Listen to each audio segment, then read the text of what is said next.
Hello friends, welcome to my channel. সবাইকে জানাই আমার চ্যানেলে স্বাগত। আর আজকে চলে এসেছি রান্নাবান্নার ভিডিও নিয়ে। প্রত্যেক দিনের মতনই তোমাদের সঙ্গে আমার বাড়ির রান্নাবান্নার সব কিছু শেয়ার করি। শুধু বাড়ির নয়, আমাদের হোটেলের রান্নাও তোমাদের সঙ্গে শেয়ার করি। আর তাতেই তোমরা অনেক অনেক ভালোবাসা দিয়েছো। আজকে ছেলের শরীরটা খুব খারাপ, তাই ভাবলাম চলো আজকে একেবারে সাদাসিধে জিরে ঝোল করা যাক। তাই আমি নিয়ে চলে এসেছি 3 পিস মাছ, কাঁচকলা আর একটুখানি আলু দেবো। ভেবেছিলাম একটু পেঁপে মেশাবো, তারপরে ভাবলাম না, আজকে শুধু কাঁচকলা আর আলু দিয়েই ঝোল করা যাক, একেবারে জিরে ঝোল। এখানে দেখতে পাচ্ছি আমি 3 পিস মাছকে একবারে নুন হলুদ মাখিয়ে রেখেছিলাম। তারপরে মাছগুলোকে আমি ভেজে নেব। মাছগুলোকে কিন্তু কড়া করে ভাজলে জিরে ঝোলে কিন্তু ভালো লাগবে না।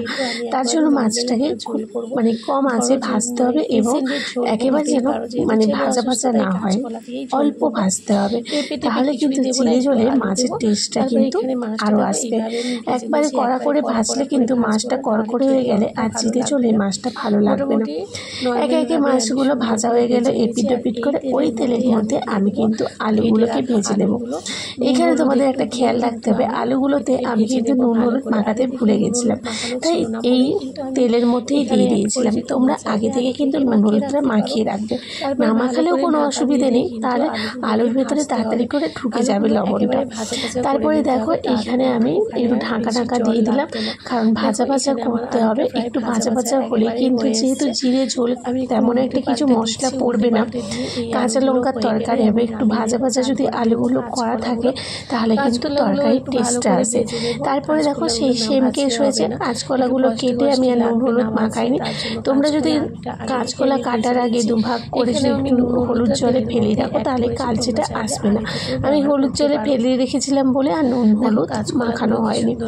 তারপরে এখানে আমি ভেজে নিলাম, একটু ঢাকা ঢাকা দিয়ে ভেজে নেব, কারণ ওখানে তাহলে কষার সময় আর জলটা বেশি লাগবে না। দেখো এখানে ভাজা ভাজা হয়ে এসছে, এবার আমি কাঁচকলাটাকে তুলে দেবো। তারপরে ওই তেলের মধ্যে আমি 3টে কাঁচা লঙ্কা একটু কালো জিরে ফোড়ন করে দিয়ে দিলাম।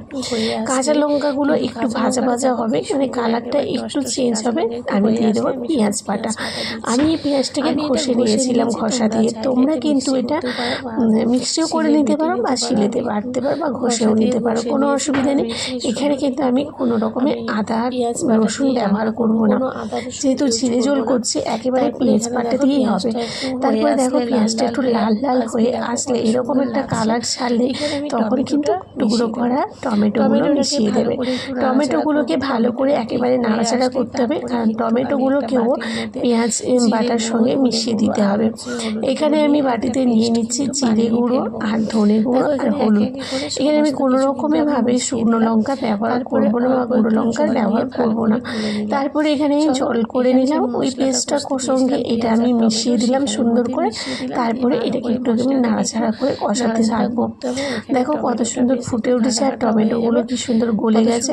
ভালো করে নাড়াচাড়া করে পেঁয়াজটা একটু পেঁয়াজের যে গ্যাসটা থাকে ওই গ্যাসটা যদি স্মেলটা চলে যায়, তারপরে তোমরা কিন্তু একে একে আলু ভাজা আর তোমার কাঁচকলা যে ভেজে রেখেছিলে সবগুলো কিন্তু মিশিয়ে দেবে। আমার কিন্তু কাঁচা লঙ্কার তরকারি দেখো কত সুন্দর কালারটা ছাড়ছে। এরকম কিন্তু তোমরা করবে, যতটা কম পারবে তোমরা জলটা কম ইউজ করার চেষ্টা করবে। তারপরে দেখো আমি ভালো করে ঢাকি কষে নিলাম। আমার কষানো শেষ হয়ে গেছে, এবার আমি পরিমাণ মতো জল দিয়ে দেবো। তোমাদের যেরকম পরিমাণ সেই রকম জল দেবে।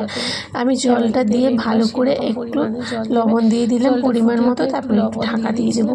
এটা একটু ফুটে উঠলেই দেখো কত সুন্দরভাবে ফুটে উঠেছে। এবার ফুটে উঠেছে, ঢাকাটা খুলে দেবো। ঢাকাটা খুলে এর মধ্যে আমি ভেজে রাখা মাছগুলো দিয়ে দেবো।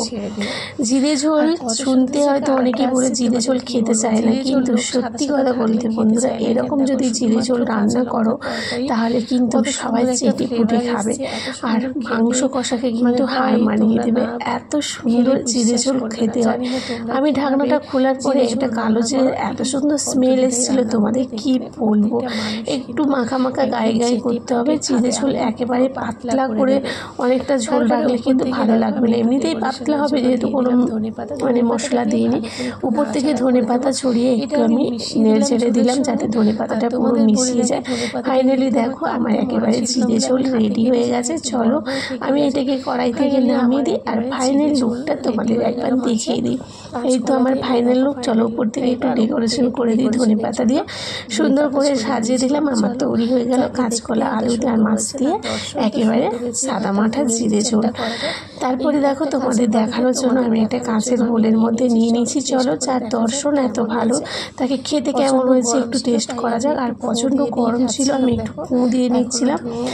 তারপরে দেখো ফাইনালি একটু ঠান্ডা হতেই আমি মুখের মধ্যে ভরে দিলাম। সত্যি কথা বলতে কি বন্ধুরা, খেতে না একেবারে হয়েছিল ফাটাফাটি।